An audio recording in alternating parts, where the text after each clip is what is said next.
นี่ยังกินต้มไข่ต้มมาม่าใส่ไข่กับน้องมะนาวก่อนประเด็นเรื่องกินมาม่าใส่ไข่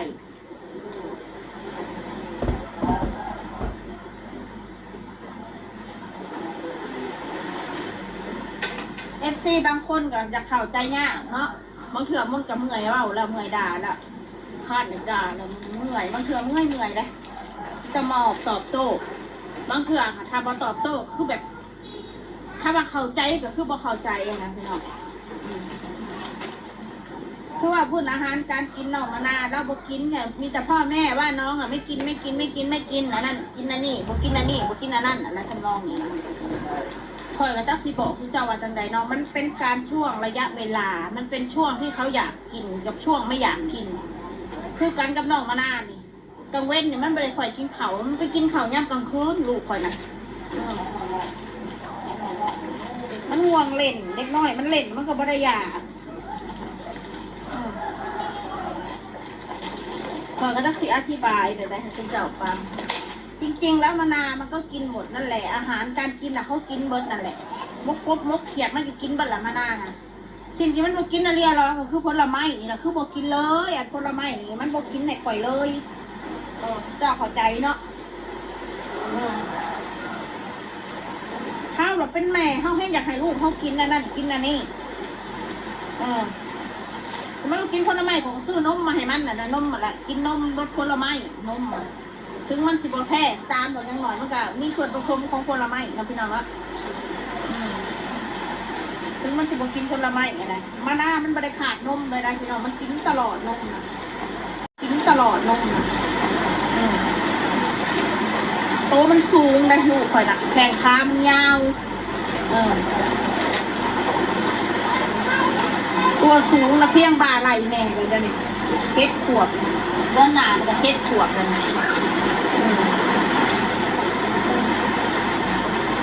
มันบอกกินของบอยากชั้นหาไม่เป็นอะถ้ามันกินในข่อยแล้วถ้าเขาพัดต่อเขาสังเกตเนาะพาคนสิมาพัดเอง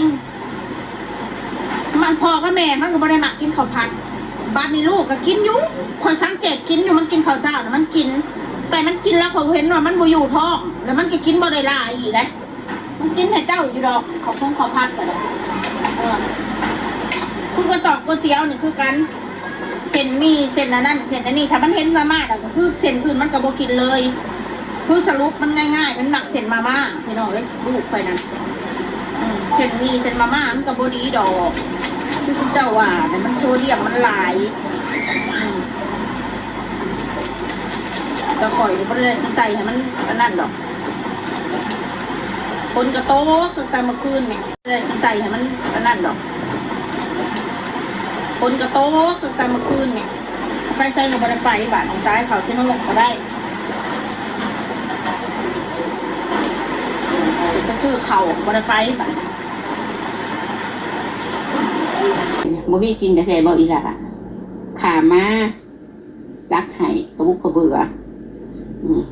ก็ได้อยู่เมื่อต้มเขาโจ้กินค่ะขามาเด้อกันมีเขากินแต่น่ะจนถึงขันไปซื้อเข่าบนไฟบาดต้มเขาโจ้กินค่ะขามาเด้อกันมีเขากินแต่น่ะจนถึงขันไปซื้อเข่าบนไฟบาดคอยว่าเจ้าผู้สิทุกข์ยาก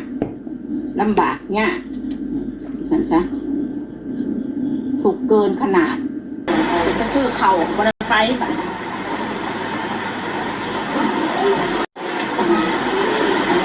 ผู้ต้องซีแล้วในสภาพแวดล้อมเป็นมันไปใช้บ่ได้เลยพวมเลี้ยงไปเลยหนาเพื่อนหนาเลยมันมัดตายอ่ะสักผ่าคนตกกระสักบ่ได้ยังหน่อยมีแล้วปั่นเอามาตากข้างเนี่ยอันนี้แห้งแล้วก็สเก็ตปั่น3 มื้อ 4 มื้อจังแห้ง3 มื้อ 4 มื้อแห้งเก็บเอาตัวอื่นมาตาก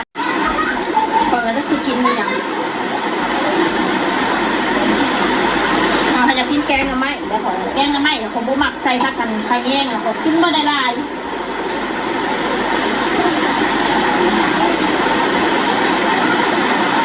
ใส่ผักใส่ค ล่อยให้เขาเฮ็ดอิสระแน่ในการทำคลิปทำหยังก็ได้ยังก็สิมาต่อว่าอาหารการกินหม่องอยู่หม่องเช่ามันก็เกินไปโพดมันสิให้สะดวกคือหม่องมันมีครบทุกอย่างมันก็บ่แม่นเฮาอยู่แบบนี้เฮาก็อยู่แบบคับแคบเฮาก็ฮู้อยู่แล้วเพื่อนอยู่ลาวเพื่อนเป็นหลังมันไม่แต่เขาให้เท่าเซาเป็นรายปีแบบนี้มันไม่ได้ให้เซาแบบอยู่ไทยแบบเดือนสมมติว่าเดือน3,000ก็คืออันจ่าย3,000 6,000เขาอยู่โลดแบบอันนี้จ่ายรายปีก็คือสมมติว่าเดือนรายปีเดือน1 2,500บวกไปที่12 เดือนแบบนี้เขาเอาที่เดียวเขาเอาเป็นก้อนแบบนั้นเขาก็บ่ได้แม่นที่มีเงินมีคำแบบนั้นเนาะพี่น้องเนาะแม่นมีเขาก็บ่อยากเฮ็ดนะถ้าเกิดเขาอยากอยู่บ่ฮอดปีเฮ็ดอะไรเขาออกเห็นอะไรเขาก็เสียเปรียบเขาตายห้าแหละสัญญาปีต่อปีแบบนี้บ่คืออยู่ไทยได้3 เดือน 4 เดือนแล้วแต่สัญญากันออกปุ๊บเขาก็ให้เงินหมัดจำคืนแบบเป็นแล้วนั่นไปหาหลอกมึงบ้านแล้วพี่น้องแถวเซโนบ้านเสามิตรเฮือนหลังใหญ่ๆแต่ก็บ่ได้แพงถ้าตกไปไล่เดือนกับเดือนละ 2,000 ไปน้อยๆไปมันผัดคิดเป็นรายปีบัดเขาจะได้เงินก้อนเขาว่าอยู่ไซคือกันอยู่สวรรค์คือกันถ้าอยู่ห้องแถวน่ะอยู่ได้แบบนี้หาอยู่ได้เขาอยู่แล้วกระจายเงินโลดยังเขาก็ลำบากใจนะพี่น้องย่านจะพิษใจหมู่